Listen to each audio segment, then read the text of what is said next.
Hariom, minha gente, sejam bem-vindos ao nosso podcast Fé, Axé e Acarajé. E hoje a gente vai falar um pouquinho sobre as armadilhas positivas. E com tudo isso, também vamos abordar aquele tema assim que eu achei que estava faltando um pouquinho depois dos últimos podcasts, que é o fortalecimento. Vamos voltar a falar do fortalecimento do nosso ser, do nosso intelecto, do nosso observador, tá? Vou trazer aqui algumas observações que eu tenho observado, né, em mim e do lado de fora, né, com outras pessoas que fazem contato comigo e tudo mais. E a gente troca ideia e a gente vai percebendo ferramentas, né, que, quando bem aplicadas, elas ajudam, né? A nossa maromba intelectual. Acabei de inventar um termo novo aqui, vamos lá. E a gente começa a nossa primeira sessão aqui com a pergunta: se eu quiser fortalecer meu ser, basta eu passar por uma situação difícil, isso vai me deixar mais forte? Então, você pode até achar uma bobagem, mas no fundo você adora um desafio. A sua mente adora um desafio. Às vezes eu sinto que o ser humano encontra muitas respostas quando se desafia. De fato, isso é uma verdade. Às vezes, mas nem sempre. Desafio, vou qualificar o desafio aqui para a gente poder falar da mesma coisa e você não divagar para o que você acha que é desafio e, Bernardo, né, contradizer alguma coisa. É assim, um desafio pode ser você decidir parar de beber refrigerante durante um período. Seja esse período por 40 dias, 180 dias, 365 dias, ou até mesmo se limitar a consagrar ele aos finais de semana, com a frequência, vamos dizer assim, oscilativa, vamos dar, né? Um gráfico mais paraboloide da coisa. Mas daí você se pergunta: isso vai fortalecer o meu ser? Olha, eu já entendi que não. Isso aí não vai fortalecer o seu ser. Porque no fundo você só encarou tudo isso porque quer um resultado. No final você pode ter tido vários benefícios, mas essa situação difícil em que você se colocou, ela apenas revelou quem você é, mas não define quem ou o que você é. Quando você age buscando algo intencionalmente, você não recebe aquele algo pelo qual você se engajou naquela empreitada. Percebe? Porque, na verdade, é o meio da caminhada e aquelas aventuras, aqueles desafios leves que estão ali entre o caminho do seu destino que formam aquilo. Não é tão simples assim. Eu vou dar um exemplo meu. Eu decidi aumentar a carga horária porque eu queria melhorar a minha saúde. Então, eu aumentei a carga horária de atividades físicas, até porque o objetivo maior eu vou falar um pouco mais adiante, mas eu acabei me atrapalhando muito. Então, eu diretamente não obtive esse objetivo, mas existe um objetivo em mim, maior de todos, que é estar me melhorando sempre. E o que aconteceu com tudo isso? Eu descobri uma ordem saudável que as atividades físicas podem ocorrer, que vão me beneficiar, e uma ordem insaudável que me atrapalham, né? Eu não sei se eu vou conseguir falar disso aqui hoje, mas é um negócio meio que assim. E o que eu quero dizer com tudo isso é que nem tudo vai ser em vão. Existem muitas lições no meio disso tudo, entre você e o seu objetivo, que são importantes também, que você não deve desconsiderar elas, tá? Porque elas também fortalecem. E se você não está vendo, é porque você não está pronto para a lição ainda. E aí eu vou estender um pouco mais na questão lá do exemplo da Coca-Cola. Por exemplo, você seguiu o ano inteiro sem beber refrigerante. E após cumprir, você é capaz de perceber 3 situações. Se você fizer isso 3 vezes, se a mesma pessoa fizer isso 3 vezes, ou se 3 pessoas diferentes fizerem, não está diferente da minha resposta aqui não, tá? Das minhas observações não, tá? Então, uma situação que você pode perceber quando você passa esse período sem beber refrigerante é você morreu de saudade de refrigerante e viu que refrigerante é fundamental na sua vida. Você pode perceber que se ficar 1 ano sem beber refrigerante, ele fica muito mais gostoso após 1 ano sem refrigerante, e aí você vai beber refrigerante 1 vez por ano pelo resto da sua vida, porque você quer apreciar o melhor refrigerante da sua vida. Mas existe uma observação que eu acho muito fundamental, que eu aprendo muito com essas coisas do jejum. Você percebeu que você não morre se você ficar sem beber refrigerante. E aí passa a consumir ele com um pouco mais de moderação, vamos dizer assim. E tem algumas pessoas que inclusive param de vez, né? Bebem de 5 em 5 anos, bebem de caju em caju, como a gente fala aqui no Nordeste, né? Então perceba que é a mesma situação, mas 3 variáveis poderiam acontecer. E aposto que se a pessoa realizar o experimento, né? Aqui eu estou deixando claro minha constatação, é que a mesma pessoa pode ter as 3 percepções. Uma em cada uma das vezes que ela realizar, não vai fazer muita diferença. O que torna as pessoas felizes são os relacionamentos que elas criam, né? E que elas têm, que elas possuem, essas relações que são nossas mesmo. Seja com pessoas ou seja com objetos. A intensidade, a intimidade, a profundidade desses relacionamentos, a experiência do relacionamento é o que conta. E quanto esses relacionamentos te fortalecem ou enfraquecem. No final, há de haver o máximo de experiências e interações possíveis, sejam elas boas ou ruins. E isso sim gera felicidade. É o período, né? Tá ali no meio do negócio, entende? E hoje em dia temos um monte de objetos conhecidos, de pessoas conhecidas e desses conhecimentos artificiais, desses conhecidos artificiais. E precisamos alimentar essa rede de conhecidos superficiais, né? Minha mãe fala um negócio que é muito interessante. Ela diz: eu não quero provar mais nenhuma sobremesa. A quantidade de sobremesa que eu conheço já é suficiente para mim. Então vem um cara lá, um gourmet, e inventa uma nova sobremesa. E aí todo mundo que curte sobremesa vai se sentir tentado a experimentar aquilo. Ela evita, né? Ela evita, e eu acho isso super interessante, porque você tem que pensar bem o que é que você está trazendo para a sua vida. Isso é um desafio que você está trazendo para a sua vida ou uma armadilha, né? Então, eu acho que é importante a gente desinvestir nessas coisas conhecidas um pouco, e desaprofundar essas relações como se fossem essenciais. Você olhar um pouquinho aquilo como, será que aquilo é essencial na minha vida? Né? Você tirar um pouco da profundidade, aquele amor que você tem pelo refrigerante, aquele amor que você tem pelaquela sobremesa, e aquele amor pelo aquele excesso de atividade física, vamos dizer assim também, né? Que está deixando com que você não faça novas amizades, não troque um pouco o seu ciclo de amizades, e que você não conheça pessoas que vão te ajudar mais um pouquinho no seu caminho, que evita que você estude um pouco mais, que você ore mais um pouquinho, né? Então, é como se você fosse... quando essas situações acontecem, eu gosto de trazer muitos exemplos da natureza para nosso podcast.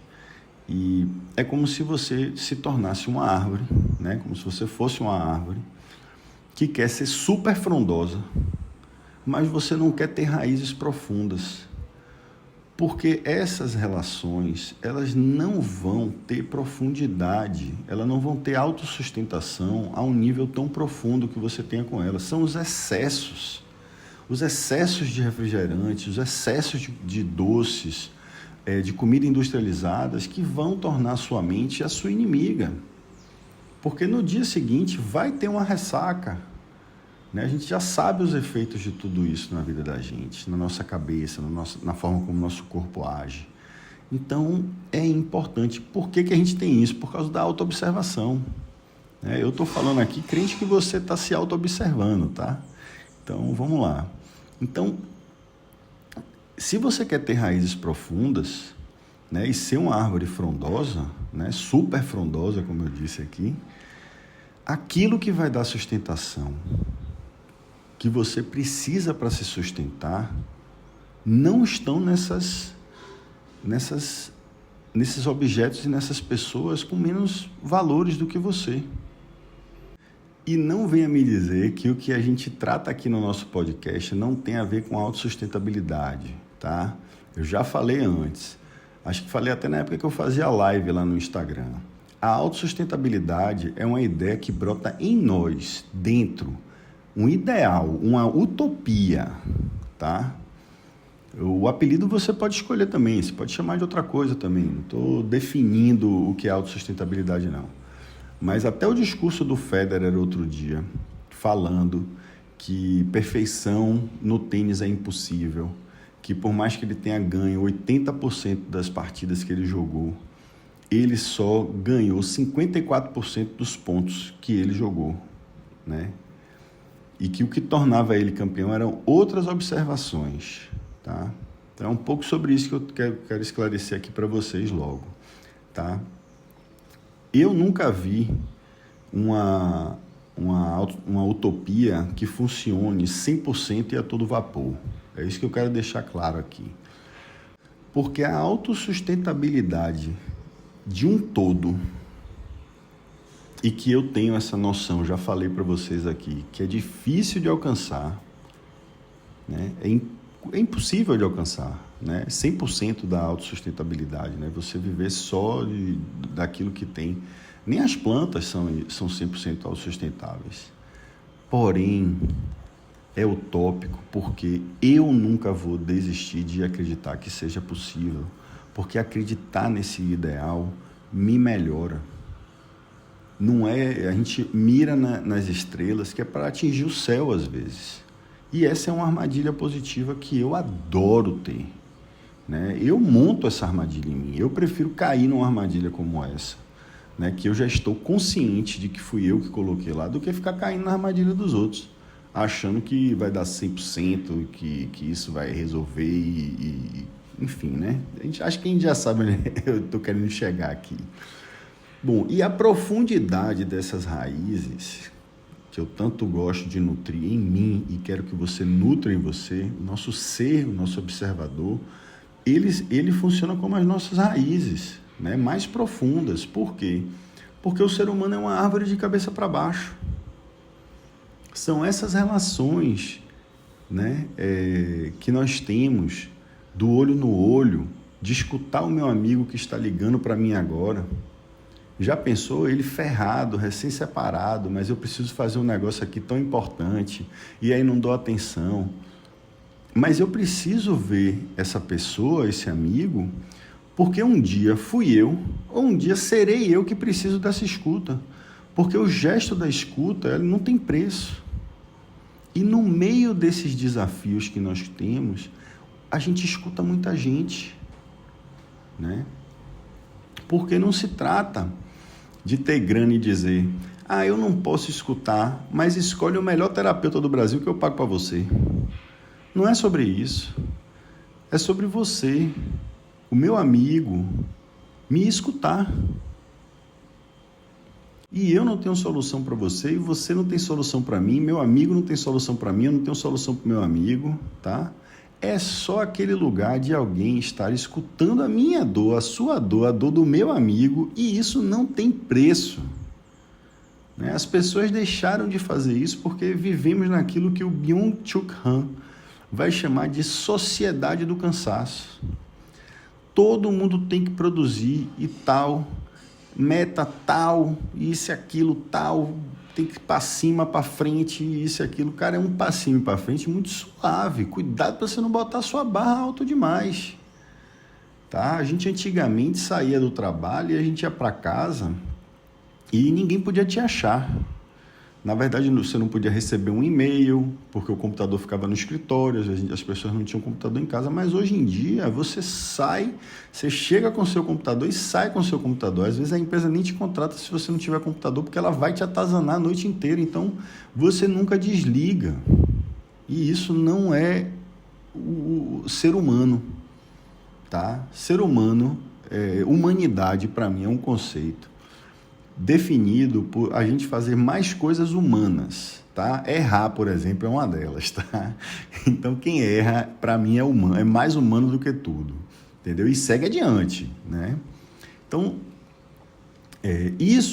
essa forma de viver vai adoecendo, porque no fundo, muitas dessas conquistas ainda são feitas para aquelas pessoas que a gente ama, a quem a gente devota a nossa vida, o nosso serviço, né? Nossos pais, para aqueles que são casados, as esposas, os maridos, a namorada, o namorado, filhos, avós, amigos. Então, a gente faz tudo isso muitas vezes com esse intuito. E com tudo isso, no final de tudo, esquecemos o que nos fez, inclusive, realizar o grande desafio. Por que a gente escolheu fazer isso de verdade? Sabe? Olha que curioso. E quando você fica naquele vazio, você fica sem entender. Você começa a fazer algo e lá na frente você já esqueceu até porque que você começou a fazer. Porque você está tão cansado e exausto que você acaba brigando, inclusive, com as pessoas à sua volta. Inclusive com aqueles pelo qual você resolveu fazer tudo aquilo, né? Se irrita com essas pessoas, né? E aí vira, colega de quarto do marido ou da esposa. Imagine isso. Eu ouvi isso outro dia, fiquei impressionado, mas como isso é verdade, como isso é capaz de acontecer, né? Então a gente tem que ficar de olho, tem que ficar atento, porque você pode ter a sua própria casa, conquistar a sua vida profissional e etc., mas não ter maturidade como ser humano. A maturidade como um ser humano só está disponível quando você não tem mais pressão de preencher os seus desejos. Porque aí você realmente pode servir a outra pessoa, pode servir o mundo. Você não tem como servir ao mundo se você está numa piscina de desejos. Você simplesmente não tem como. A sua única opção é preencher os seus desejos de acordo com as regras do mundo, para não pisar em cima de ninguém. Esse é um princípio, uma premissa do estilo de vida, e é a primeira opção. Quando escuto a frase, a vida imita a arte, eu entendo a poesia que é a vida. Essa arte, na verdade, é um sustento. Olha, estamos falando de sustento agora, nem é mais de autossustentabilidade. É uma das maneiras com a qual a autossustentabilidade pode ser promovida.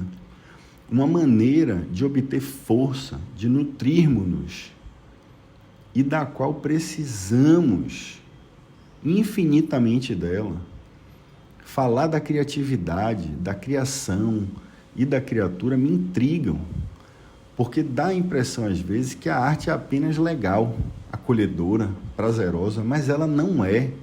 Ela é vital, é a maneira como nos curamos. Seja ao cantar uma canção, pintar um quadro, escrever um poema ou até mesmo uma sinfonia, o autor está a contar a história do que aconteceu, seja um fato que aconteceu com ele ou com outra pessoa próxima a ele. O ator ou o artista está convidando outros a escutar ele, e dizendo: eu quero escutar você. Ele não quer ser o melhor naquilo que ele fez, não. Ele quer que você, agora conte-me, né? E pode ser resumido numa frase só: eu tô triste, mas não importa. Mas ele fez aquilo porque só ele sabe contar aquilo como ele. E você sabe contar o que aconteceu com você como ninguém. E, gente, isso é o início de um diálogo, de um testemunho da nossa humanidade em comum. É quando você está fazendo isso que a cura acontece. Então, se o que você começou a fazer não se alinha com o motivo pelo qual a sua manifestação veio aqui realizar, o final é decepção. E como saber o que não gera decepção? Fiquem tranquilos que provavelmente tem a ver com o que falaremos a seguir na sessão 2 aqui, rapidinho. A gente vai trocar de sessão aqui já já. Vamos lá para a nossa sessão 2 aqui, vamos lá. Como eu faço para aprender mais e mais rápido? Basta eu impor desafios semanais, mensais, anuais, ou preciso de vários desafios ao mesmo tempo? Porque o desafio precisa ser sempre mais difícil do que o último desafio? Olha só que pergunta, hein, velho? Rapaz, quem é doido? Vamos lá, porque aqui é eita atrás de vixe, né? Segundo as escrituras. Então vamos lá, peraí. Vamos respirar aqui um pouquinho. Então, eu não vejo a problemática dessa forma. O desafio primeiro precisa ser avaliado se ele é possível e passível de acontecer. Então, logo eu sugiro que não tente nada muito diferente sem ter auxílio por perto. Se não for algo que você já pratica, procura ajuda. De primeira mão. Eu já vou dar logo essa dica aí. E não necessariamente ele precisa ser mais difícil do que o último. O maior exemplo, assim, o que eu vou dizer é mais ou menos assim, antes até de falar do exemplo, eu sinto que meditação não é para todo mundo. Eu sinto às vezes que yoga não é para todo mundo, né? Aliás, vamos colocar da forma que eu gosto de colocar, né? Meditação é para todo mundo, mas nem todo mundo é para meditação. Yoga é para todo mundo, mas nem todo mundo é para o yoga. Ayurveda é para todo mundo, mas nem todo mundo é para o Ayurveda. Percebe? É mais ou menos assim, não é o que a gente faz, é como, tá? E o maior exemplo que eu vejo na minha vida foi quando eu decidi ser monge, tá? Eu falo assim porque eu sou exagerado, mas eu não sabia que eu queria ser monge, não. E eu comecei a perceber que tudo que eu estava fazendo parecia que eu queria ser um monge, né? Então eu apelido essa a fase da minha vida quando eu queria ser monge, o capítulo do monge. Ter uma vida onde menos é mais, era isso que eu queria. E estudar mais, ter autoconhecimento, ter conhecimento, na verdade estudar conhecimento e não informação, inteligência. E não que a intenção fosse essa, tá? Mas eu precisava dar uma desacelerada e parar para me perceber um pouco mais, porque assim eu definiria melhor o meu caminho, porque eu estava cansado, né, de rodar naquela voltinha ali e fazer aquela voltinha cada vez mais automática, né?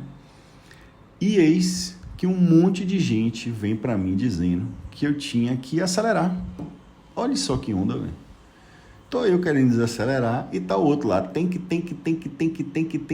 e aí eu falava, rapaz, fica aí sentado quieto, 5 minutos sem olhar para o seu celular. E aí a ficha das pessoas caía. Gente, eu construí essa força, mas ninguém viu que eu já estava há 10 anos sem mídia social. Todo mundo achou que eu acordei e fiquei desse jeito. Da mesma forma, foi ativar para esse modo agora, podcast, mídia social, conteúdo no Instagram. Já fazem 2 anos que eu ativei esse modo, né? E te digo mais, só está começando. Se preparem porque vem muito mais por aí, tá? Então, para te ajudar no seu caminho, eis o que eu enxerguei na minha caminhada. Nunca se comprometa sob quantia alguma de pressão. Você irá achar a ajuda divina vindo na sua direção para te ajudar, mesmo na mais terrível das situações. Porém, a pressão deve vir de dentro para fora e não de fora para dentro. Só você é capaz de sentir o que verdadeiramente precisa. Além disso, perceba os sinais do tipo, se apareceu, é porque você está pronto e precisa se preparar, tá? Eu vou citar uma frase do Sadhguru, tá? Devoção ou Bhakti é uma forma diferente de inteligência. Aquilo que você não pode perceber através do seu intelecto, você pode perceber através da devoção. E quem tiver dúvida, me escreve que eu também não vou desenvolver sobre isso aí não, tá? Outra linda citação me encheu o coração de alegria. O que é o estresse? O estresse é o espaço entre sua expectativa e a realidade. Quanto maior o espaço, maior o estresse. Portanto, aprenda a esperar menos e aceitar mais. Há sempre esperança para quem carrega no peito um coração cheio de fé. Você não precisa saber se vai funcionar, você não precisa saber se vai gostar daqui a um mês, ou daqui a um ano, ou nem mesmo daqui a 10 anos. Você não precisa saber se é a direção correta. E você certamente não precisa ficar pensando demais e repensando. Porque verdade seja dita, não existe a decisão incorreta quando você está agindo a partir dos valores da pessoa que você quer se tornar. Você quer ver uma coisa?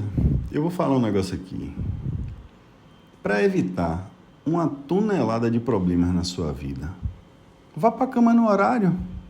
Já experimentou fazer isso? Eu vou citar aqui um bando de coisas que você pode evitar indo para a cama no horário. Você quer ver? Eu aposto que eu vou dizer várias coisas aleatórias, mas que muitas pessoas vão se relacionar, eu tenho certeza. Se você simplesmente for para a cama no horário adequado, você evita beber e ser pego numa blitz, evita gravidez indesejada, evita atrapalhar o seu trabalho por ter dormido mal, atrapalhar o trabalho porque você chegou de ressaca no dia seguinte, evita, se você bebe e chega atrasado, você não adianta a sua carreira. E se você dorme cedo, você não é julgado pelos seus colaboradores, que estão mais dentro da sua cabeça do que do lado de fora. Evita o fato de ser responsabilizado por você ter bebido, simples assim, mesmo que de maneira moderada, mas você cheira a bebida. E ainda tem o fato dela estar ali dentro do seu sistema, atrapalhando todas as funcionalidades. Você poderia estar operando em alta e não está conseguindo operar no máximo porque você está com a ressaquinha ali. E ainda tem aquela dúvida, se que a gente polui a mente da gente, né, acaba interferindo na nossa mente. E a gente fica com aquela dúvida eterna, se a gente está dando o nosso melhor, se não está, se não poderia estar fazendo melhor, porque a gente poderia ter, né? Então, se você for para a cama cedo, é menos provável que você seja assaltado, por exemplo, e que você se envolva em um acidente de carro. Então, há todos esses impactos rio abaixo.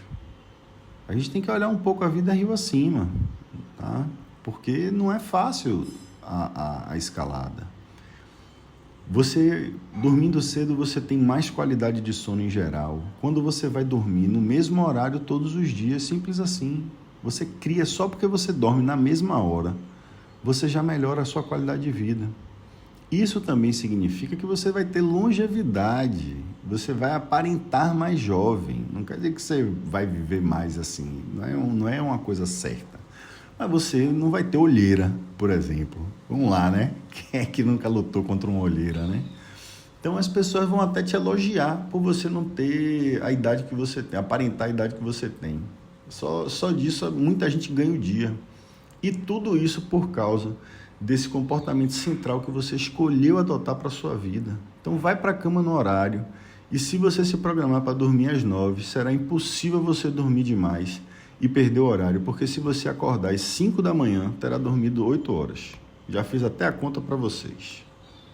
É mole ou quer mais? Então vamos lá. Sessão 3. Tudo que eu falei aí, gente, é para também introduzir um pouquinho esse tópico novo. Essa sessão 3 não foi de pergunta, foi desse tópico novo que eu adorei, né, que é a armadilha positiva. Tá? Esse nome surgiu e foi muito bacana. Estava conversando com a médica e falando sobre a minha saúde, e esse tópico surgiu. Eu falei, cara, vou escrever sobre isso.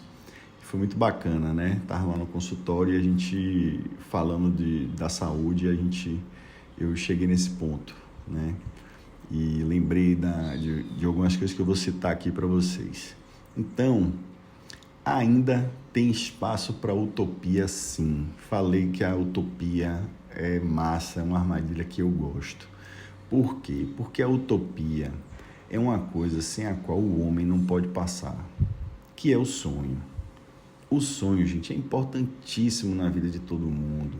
A gente sonha, né? E sonha com coisa melhor. O outro é pesadelo, né? Quando a coisa é pior, é um pesadelo, né? Não é sonho. E eu acho que é muito forte, né? É muito poderoso a gente preencher o tempo da gente com justiça.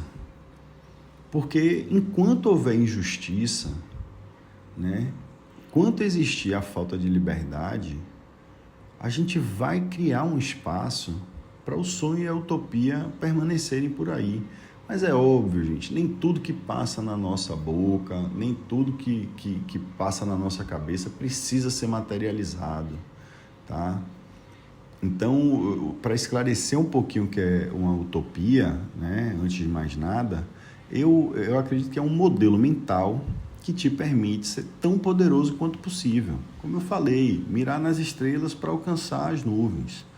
Então você pega duas pessoas, uma que acredita em fantasma e outra não. Você coloca os dois dentro de uma casa mal assombrada. No meio da noite tem um barulho, né? Bam! Aquela... Eita! Aquele que acredita em fantasma agora está aterrorizado, tendo uma crise de pânico, desejando que um exorcista, né, comece a se esconder, procura um exorcista, cadê o telefone do exorcista, né, que eu não tenho na minha agenda, mas vai que alguém tem aí, né, não precisa mandar não, tá, eu não fico acreditando nessas coisas não. E o outro que não acredita e pensa assim, é apenas o vento. Esse aí vira e volta para dormir, velho. É ou não é? Então, o mesmo barulho, o mesmo cenário, reações diferentes. Só que a crença em suas mentes vai definir muita coisa.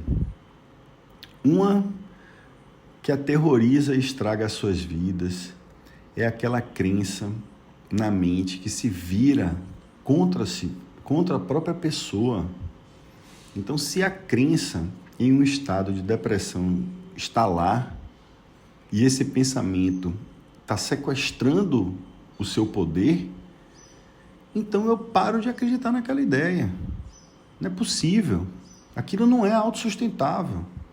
Então, se recuse a acreditar nessas ideias que podem enfraquecer você e construa um modelo mental que permita que você seja o mais poderoso possível. E não ache que vai vir assim não, viu? Porque aí é onde entram as armadilhas positivas, né? Como a utopia. E por que eu falo dessa forma? Porque a criança, ela não larga a boneca, ela ganha a bicicleta. Seu ego jamais vai abandonar os desejos. Precisamos projetar novos desejos sustentáveis dessa vez. Tá? Se você quiser ajuda com isso, manda mensagem, fala comigo que eu estou tentando te ajudar já nesses podcasts que eu faço e acredito que esse é um caminho, né? Então, meus amigos, a vida inteira sempre quiseram ter lancha e compraram a lancha. E isso foi há 15 anos atrás. E eu comprei um stand-up paddle. Opa aí. Eles trocaram de lancha. Uns já até abandonaram esse estilo de vida. Outros não. E 15 anos depois, eu vou comprar uma lancha? Não, eu comprei foi uma canoa VAR, uma canoa havaiana, né, dos Pirineus, sei lá como é que a galera chama aí, o apelido você que escolhe. Mas é aquela canoa que você rema com um remo só, que tem um braço, uma ama, né, que chama, que sai para o lado e tudo mais, para eu remar. Né? Se eu compro a lancha, olha eu de novo naquele estado de esteatose, na probabilidade do alcoolismo denso, né? Obesidade, com certeza, porque você não tem esforço nenhum, você ainda tem que contratar um marinheiro, porque você não tem como estar em sua casa e estar na marina cultivando uma lancha, sei lá o que faz, lavar, costurar banco, não sei. Eu vi esses meninos passar por tanta situação. Então, e conserta motor, e o motor ficar no mar, e aí tem que botar a lancha para cima, e tem que botar a lancha para baixo, e vai sair essa semana, não vai, enfim. Olha, remar me faz realizar uma atividade cuja dopamina se torna sustentável e não efêmera. Preciso dizer mais alguma coisa? Ah, preciso sim. Se eu fui criticado? Fui. Mas por quem? Porque não me agrega. E quem critica o rabo espicha, tá? Brincadeira. Mas, entendeu? Mas quem me critica é porque ainda está na camada inferior. E quem critica nas minhas costas, com certeza está atrás de mim. Tá? Então, vamos começar a fechar aqui. Quando você começa a se amar, você vai perceber uma coisa. Quando a pessoa começa, ela pensa: ah, eu vou aprender a dar limites, a dizer não e a me amar. Pode ter certeza, e isso aconteceu com todo mundo. Todo mundo à sua volta começa a sabotar você. Por que sabotar? Porque aquele amigo que dizia sim para tudo, passou a dizer não. Aí vem as piadinhas sobre ser o bem resolvido. Agora é uma pessoa que se acha, está escolhendo a criança interior. Várias piadinhas desse tipo. E que no fundo perdi a pessoa que eu abusava. Olha que coisa, né? Pois todo sim dito para fora por você é muito não dito para dentro. E é preciso que você aprenda a dizer alguns nãos para fora, para finalmente olhar para você. Menos é mais. Jung já dizia: quem olha para fora sonha, quem olha para dentro acorda. Se você perguntar aos pais por que você ama sua criança, elas não vão te responder que é porque ela tira nota alta no colégio, ou porque ela dá duro no colégio, ou porque eles ficam tão bonitos naquele uniforme. Se você perguntar isso, a resposta em geral vai ser: porque ele é meu garoto ou minha garota. E se você usasse esse modelo para o seu auto-amor, veja a diferença que isso faria. Então, como usar o modelo em você, então? Bem, imagine que no primeiro dia da sua vida, você ganhou um ser humano. Seja por Deus, pela natureza, ou qualquer forma de crença que você escolher. Seu trabalho, e único trabalho na sua vida, é tomar conta desse ser humano. Nutrir ele, apoiar ele, encorajar ele, defender ele. Tentar dar a esse ser humano a melhor vida que você puder dar. Uma pessoa sem amigos ou com um círculo bem pequeno deles é uma pessoa muito, mas muito, muito, muito mais segura. Ele aprendeu que qualidade importa mais que quantidade. Ele não precisa de uma plateia para validar seu valor. Sua confiança vem de dentro e não pela aprovação dos outros. Ele não tem medo de ficar sozinho, porque ele conhece a sua própria força. Ele é seletivo com sua energia e quem ele deixa chegar na sua vida. Ele já viu as amizades falsas, o drama e a fofoca, e ele se afastou de tudo isso. Ele construiu uma vida que é livre de drama e ele é feliz por isso. Ele não precisa estar cercado de pessoas para se sentir completo. Ele é confortável na sua própria companhia. Ele sabe quem são seus verdadeiros e raros amigos, e ele prefere ter poucos e raros amigos do que um bando de falsos amigos. Seu pequeno círculo é feito de pessoas que ele pode confiar, pessoas que provaram sua lealdade. Ele não perde tempo em relações sem sentido. O seu tempo é precioso e ele investe de maneira sábia. Ele é um homem que sabe o que quer e ele não vai se aquietar por menos. Então, se você conhecer alguém com poucos amigos ou um círculo pequeno de pessoas, não subestime a capacidade dessa pessoa. Ele é seguro, confiante e sabe seu valor. Ele é um homem que não precisa da validação de outros, porque ele já se validou. Não é quem quem ganha um título de alguma coisa que se torna alguma coisa. Tá? Você precisa se sentir aquilo. Quem torna sua mente seu pior inimigo somos nós mesmos. Esquece o que passou, força um sorriso e pensa no próximo objetivo. Você escolhe olhar para o lado bom. Você que escolhe o aprendizado. Hariom, minha gente. A gente vai ficando por aqui. Escreve para mim, fala o que você está sentindo e até o próximo podcast. Muita fé, muita axé e muita acarajé pra gente.